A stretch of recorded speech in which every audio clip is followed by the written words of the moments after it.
इसको ध्यान से सुनिए, इससे आपको ये भी मदद मिलेगी कि आखिर हमको किसी विषय के बारे में अगर शॉर्ट में बताना हो तो हम कैसे बता सकते हैं।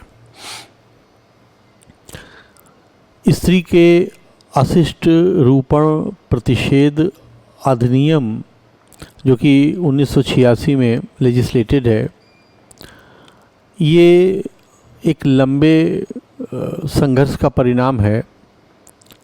मुख्य रूप से 80 और 90 के दशक में विज्ञापनों में स्त्रियों के को जिस तरह दिखाया जाता था, तो उस पर कई नागरिक संगठनों ने आपत्ति की और फलस्वरूप जाकर इस अधिनियम का गठन किया गया। महत्वपूर्ण यह है कि ये कुल 10 धाराओं वाला एक छोटा सा एक्ट है, लेकिन ये बहुत महत्वपूर्ण अधिकार की रक्षा करता है किसी भी स्त्री के संबंध में।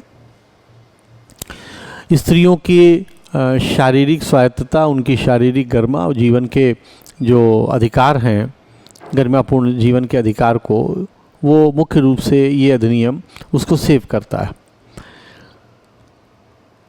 यह अधिनियम स्त्रियों को एक निंदनीय तरीके से रिप्रेजेंट करने पर रोक लगाता है, चाहे विज्ञापन के माध्यम से हो, चाहे किसी लेख के माध्यम से हो, चाहे किसी पब्लिकेशन के माध्यम से हो, चाहे किसी पैकेजिंग में किया। विज्ञापन में सब कुछ आ जाता है, विज्ञापन की परिभाषा दी गई है, पैकेजिंग भी आ जाता है, लेवलिंग भी आ जाती है, पम्फलेट भी आ जाता है, टीवी वाला विज्ञापन भी आ जाता है, इलेक्ट्रॉनिक और पब्लिश्ड जो भी विज्ञापन है वो सब उसमें आ जाते हैं, रैपर्स भी आ जाते हैं उसमें, उस पर रोक लगाता है। यह इस अधिनियम में जो अशिष्ट शब्द है उसका बहुत बड़ा अर्थ है। न्यायालयों ने उसका जो मुख्य केंद्र बिंदु माना है वो माना है कि ऐसा कोई भी कार्य जो स्त्रियों के लिए शोभा न देता हो या उसकी लज्जा या गरिमा के अगेंस्ट हो, इसको प्रतिषेधित किया गया है, रोका गया है। और अगर कोई व्यक्ति इस प्रतिषेध का उल्लंघन करता है तो उसके लिए कारावास की और जुर्माने दोनों की सजा है। पहली दोष सिद्धि पर कम है, दूसरी और पश्चातवर्ती दोष सिद्धियों पर ज़्यादा है।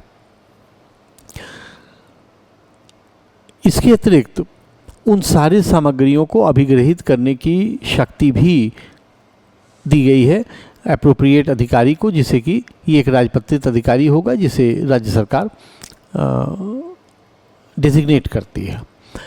इस संबंध में महत्वपूर्ण यह है कि इस अधिनियम में जो अपराध की चर्चा है, यह अपराध ना तो लज्जा का अनादर होता है जैसा कि बीएनएस या आईपीसी में था, या लज्जा का भंग नहीं होता है हमला के द्वारा जो किया जाता है, या ये दृश्य रतिकता नहीं होता, या ये लैंगिक उत्पीड़न नहीं होता, या ये किसी प्रकार से पीछा करना नहीं होता, या रेप नहीं होता।